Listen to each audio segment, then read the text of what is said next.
నీటిపారుదల శాఖ అధికారుల నిర్లక్ష్యం రైతుల పాలిట శాపమైంది.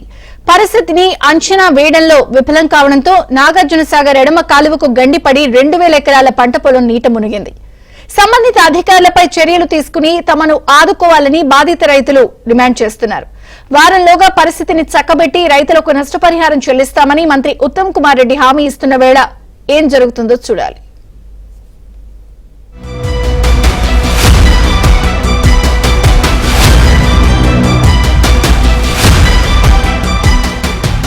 తెలంగాణ భారీ నీటిపారుదల శాఖ మంత్రి ఉత్తమ్ కుమార్ రెడ్డి ప్రాతినిధ్యం వహించే ఉమ్మడి జిల్లా అది.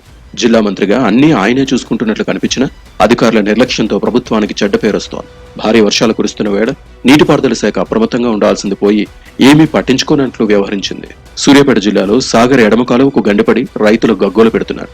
భారీ వర్షాలు కురుస్తూ ఉండడం, కాలువ నీళ్లు గరిష్ట స్థాయిలో ప్రవహిస్తూ ఉండడంతో పాలేరు జలాశయం బ్యాక్ వాటర్స్ ఎడమ కాలువలోకి వస్తాయని అంచనా వేసిన సమీపంలోని ఎస్కేప్ ఛానల్ ను తెరవడంలో అధికారులు విఫలమయ్యారు. అర్థంగాని నాగార్జున సాగర్ ఎడమ కాలువకు నడిగూడెం మండలం కాగిత రామచంద్రాపురం వద్ద భారీ గండి పడిందని రైతులు ఆవేదన వ్యక్తం చేస్తున్నారు. ఆ ప్రాంతంలో రైతుల పొలాలన్నీ నీట మునిగాయి. 7 ఎకరాల పొలం సార్ ఇక నాకు ఉన్నదే గంత ఆడనే ఇది ఆడలేదు ఇసుకాపులు లేపుతారు. ఎప్పుడు ఆడ నీళ్ళ కరువు వచ్చి పాలెట్ చెరువు నింపాలని ఎండాకాలం నీళ్ళు వాళ్ళకి ఎవరన్నా రేత్రి కింద వాళ్ళు తీస్తారని ఎల్లింగ్ చేసి నీళ్ళు సుక్కపోకుండా చేసిండ్రు లస్కర్లు. ఇక ఒక్క మూపన వస్తాలకి చెరువు నీళ్ళు కాలువ నీళ్ళు అవి ఊటగయి ఎటు తట్టుకోలేక కాలం దిగి మొత్తం నా పొలం మీదకి పోయింది. గొర్రెలు పడ్డాయి. అసలు ఏమన్నా తీయైతే కాటాలే ఇంకా తేలలే. ఆడ పాకేసుకొని మంది కట్టలు ఆడనే పెట్టుకున్నా. పైపులు పోయినాయి, బిందెలు పోయినాయి, బేసన్లు పోయినాయి, నా మోటార్ కూడా పోయింది, పెద్ద పంపు కూడా కొట్టుకుపోయింది సార్. ఈ సీజన్ లో కాలువను పర్యవేక్షించాల్సిన అధికారులు నిర్లక్ష్యంతో వ్యవహరించడం వల్లే ఈ పరిస్థితి దాపురించిందని రైతులు సూర్యాపేట జిల్లా కలెక్టర్ కు ఫిర్యాదు చేశారు. ఎస్కేప్ ఛానల్ ను సకాలంలో తెరిస్తే గండిపడే ప్రమాదాన్ని నివారించగలిగి ఉండేవారని రైతులు అభిప్రాయపడుతున్నారు. పాలేరు జలాలతో పాటు కాలువలో నీళ్లు భారీగా దిగువకు వెళ్తూ ఉండడంతో సూర్యాపేట, ఖమ్మం జిల్లాల పరిధిలోని నడిగూడెం, కూసుమంచి మండలాల్లోని 8 గ్రామాల్లోని 2000 ఎకరాలకు పైగా పొలాలు 4-5 అడుగుల లోతు నీటిలో మునిగిపోయాయి. మరోవైపు 2 కిలోమీటర్ల వ్యవధిలోనే 2 భారీ గండ్లు పడ్డంతో ఎడమ కాలువ నాణ్యతపై అనుమానాలు వ్యక్తమవుతున్నాయి. పొలంలో ఉన్న మట్టి కూడా కొట్టకపోవడంతో ఇప్పుడు అది నిస్సారమైన భూమిగా మారిపోయింది. సాగర్ ఎడమ కాలువ గండిపట్టడం వల్ల పొలాలు బాగా కొట్టకపోయినాయి.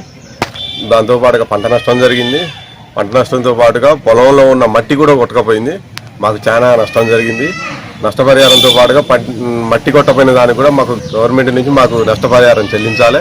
దీనికి కారణం ఎవరంటే లస్కర్లు, అధికార యంత్రాంగం. దానివల్ల మాకు లాస్ జరిగింది. అధిక వర్షాల వల్ల దాంతో పాటుగా మాకు ఒకటి ఎమర్జెన్సీ ఎగ్జిట్ ఉంటుంది, ఎస్కాంప్ అంటారు. దానికి ఎల్లింగులు పెట్టిర్రు. ఆ ఎల్లింగులు లేపలేదు. అది తీసినట్టయితే ఆ ఎల్లింగుల ద్వారాన కిందికి వెళ్ళిపోయాయి. సూర్యాపేట జిల్లా నడిగూడెం మండలం కాగిత రామచంద్రాపురం వద్ద సాగర్ ఎడమ కాలువకు గండిపడిన ప్రదేశాన్ని మంత్రి ఉత్తమ్ కుమార్ రెడ్డి పరిశీలించారు.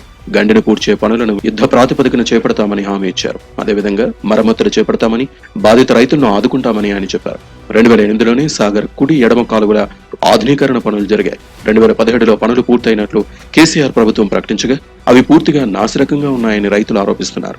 2 ఏళ్ల క్రితం కూడా నిడమానూరు మండలం ముప్పారం దగ్గర సాగర్ కాలువకు గండిపడి 1000 ఎకరాలు నీట మునిగాయి. భారీగా పంట నష్టం ఏర్పడడంతో పాటు ఇసుక మేటను తొలగించేందుకు రైతులు నానా తంటాలు పడాల్సి వచ్చింది.